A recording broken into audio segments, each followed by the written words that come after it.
Hello guys, good morning, good morning. Kasama pa rin ang morning natin sa ating hindi mabuting nararamdaman dahil sa alam nyo guys, ako ay palaging takot na takot. Kasi alam nyo ba, ang tubig namin ay, tingnan nyo,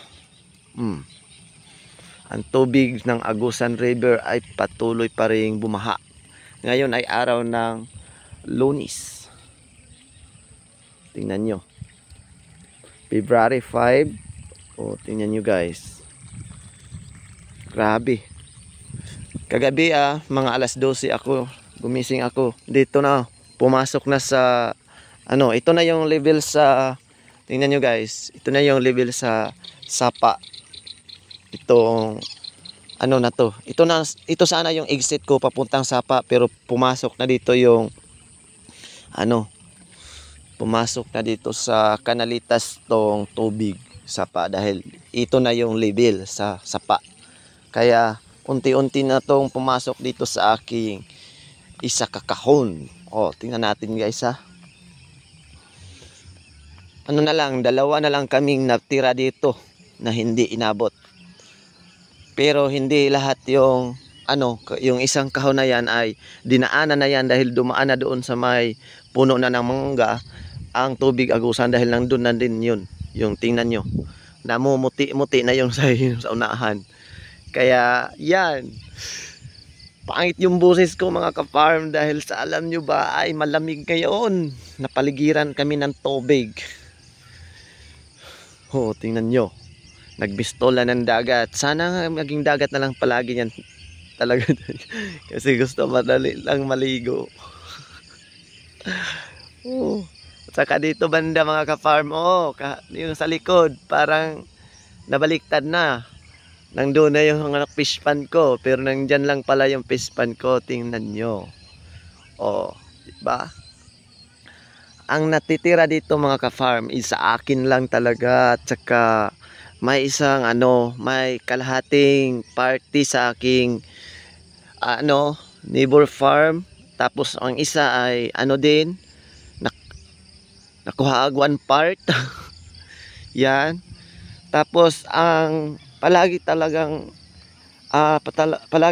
akong nakakabahan mga ka-farm ba in Bisaya, nag-uol unsa man na.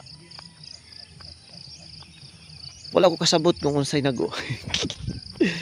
Makatawa ko mura naman ko ani guys, nabuang guys, nabuang. Kaya alam niyo ba how about ang uban nga kanang naing ana what sila kasabot, pero basig naka-move on na. Ako ang wa pa ka-move on nga hasta pang kataas move on. Huy, kalagot na lamang. Di ba? Ang palibot na muti na tanawa, guys. Grabe. Makapag-uol nga mga panghitabo karon sa mga farmer, labi na diri sakop sa Agusan del Sur. I don't know kung unsa kahapon ang sitwasyon nila dito sa Agusan del Norte kay ubos man. Makapangout na lang tani, maupaw lang kog samot ani pangout. Upaw naman dai ko daan guys. So tingnan nyo, yan na ang sitwasyon ngayon sa aming palay. Pumasok na si tubig Sapa dyan sa Canalitas. Kaya ginawa ko na lang guys, para kasi tingnan nyo, yung namumula na yan ay apekto yan sa rodents or yung daga ba. Kaya dyan ko na lang pinapaagi or pinapadaan yung tubig kapag mag-overflow na papunta dito kung lumakas na si tubig. Kaya dahil alam nyo kung anong purpose ko ay upang maalis yung amoy at saka yung amoy ng ihi at amoy ng tae sa daga. Dahil kapag meron din tayong another explain or content dito, additional na kaalaman guys, para sa mga mag-uuma o para sa lahat na nagtatanim na inaatake ng daga. Tingnan nyo guys, may unti-unti na pumasok si tubig. Tingnan natin upang makita nyo na pumasok na talaga. Di ba? Pumasok na si tubig. Kailangan damihan pa natin guys para maniwala kayo. To sa istubili baya mo Uy ate, nagbarahan man, nabarahan. Daga na yun na siya papunta doon sa loob. Siyempre, takot na takot siya kaya pumunta siya sa loob, guys. So, yan, explain natin yan kung bakit kailangan natin yan padaanan ng tubig. Mas maganda nga kung tala nagampo naman hinong kung muda ko kaya aron mo kusog ang tuwan. Hindi, if ever lang kung lumaki or mutubo pa ang tubig, mas maganda na dito siya makadaan una upang maalis yung amoy ng, siyempre, amoy ng ibak ng daga, ihi, mga etc. pa, mga yung mga natira nila dyan na ano, mga balahibo. Kasi alam nyo guys, ay yaang ano na yan, yung mga sinasabi ko, kapag nandyan lang yan, ay talagang kung napapansin nyo sa inyong area, kung yan na talaga ang inaatake ng daga, yan na talaga yung kanilang pabalik-balikan ba in Bisaya. So ang purpose upang maalis yung kanilang mga baho. So papunta doon sa ano, sa layo ba. Hindi naman purposely nga kanang iadto dito sa silingan. Dili purpose nga magawas yun siya. Purpose. So kini nga daik diri kini nga daik nagsilbi ni siyang pugong. Siya ang harang para makatigom tubig. Pero ito talaga is kanalitas for exit purposely sa ating tubig o galing sa doon sa ano, kung magpapahubas tayo sa fish pond. Pero ngayon ay gawin muna nating purpose ito sa pagpawala sa ano dyan, sa tawag dyan, ating napinsalang palay.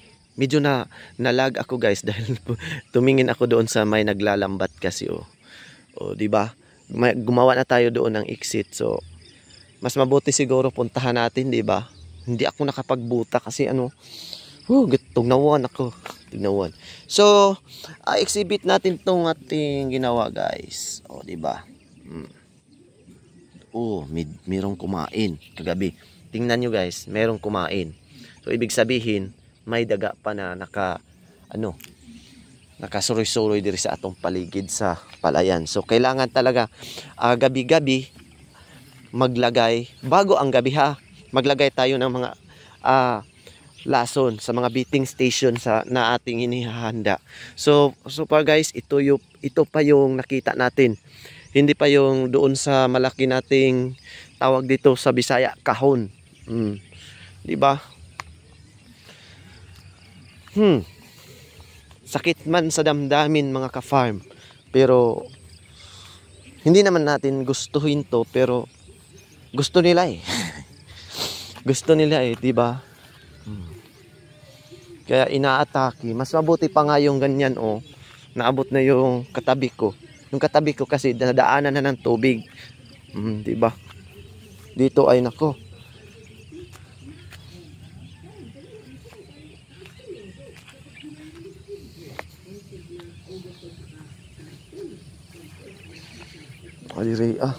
Kusog na pati ang kining sa mga yung tumubo sa giatake ug maayo.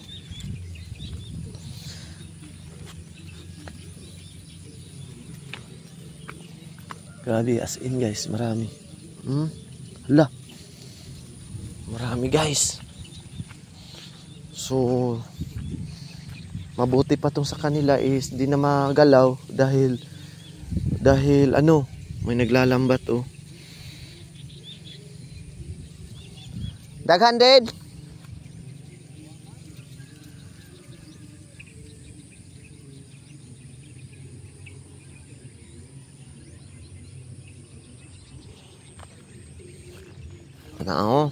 May mga bagong bakas guys. Pero kumain naman sila dito. Mga bagong dating to. Kumain naman sila sa mga ubos na yung mga nilagay naming pagkain dito. Sana ay nalason yun kasi kapag hindi sila nalason, lagot tayo. Mauubos hanggang dito. Kawawa naman nating palay. Yan guys, tingnan nyo. Grabe.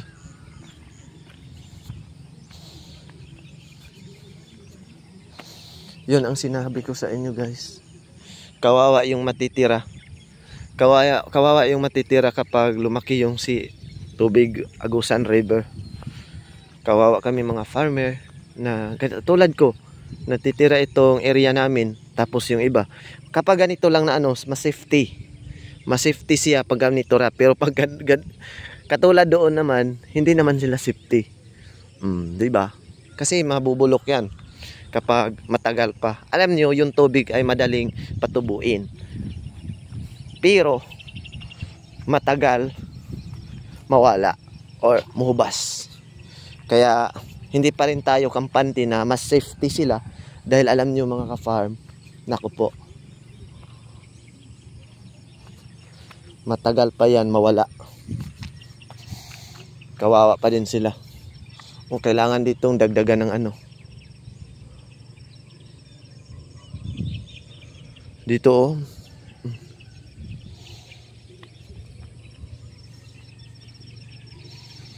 So far, ito lang talagang natira dito sa amin. Ito na lang. Total of 3 hectares tong sa akin mga ka-farm. Kaya alam nyo ba, merong bakas dito. Tingnan nyo. Yang bakas na yan ay, ibig sabihin merong mga daga. So, tingnan natin ubos. Kailangan lagyan to ng marami mamaya bago maggabi. Damihan pa to.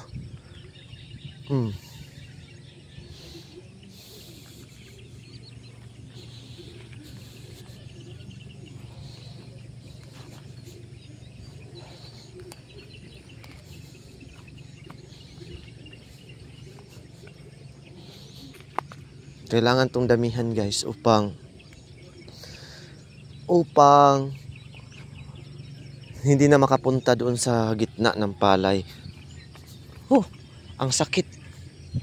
Ang sakit-sakit pala. Sakit pa sa heartbreak talaga mga ka-farm. Grabe. Yan.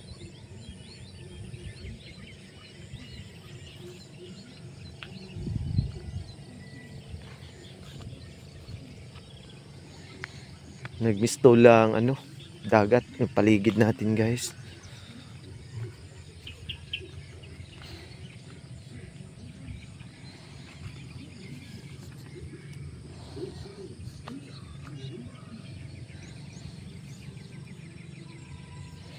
Wala tayong magawa nito. Basta ang importante di tayo mag-suicide guys. Grabe. Maganda yan ang prank lang yan. Mga ganyan. Pero kapag alas 9 na ng umaga, alas 10, umuulan na naman. Tapos yung hangin pa ay parang talagang mayroong ulan na naman. Nararamdaman talaga natin. Kasi bakit nakapagsabi ako guys? Kasi mayroon ng binalita na may low pressure na darating. Nakakatakot talaga guys, di ba? Kaya ito lang muna. Thank you so much for watching. Basta takot kami lahat dito. At ako lang pala ang takot na lang kasi ito hindi naman sa akin to, pero ito na lang pero naabot na to guys. Naabot na to, na may dumaan na tong tubig.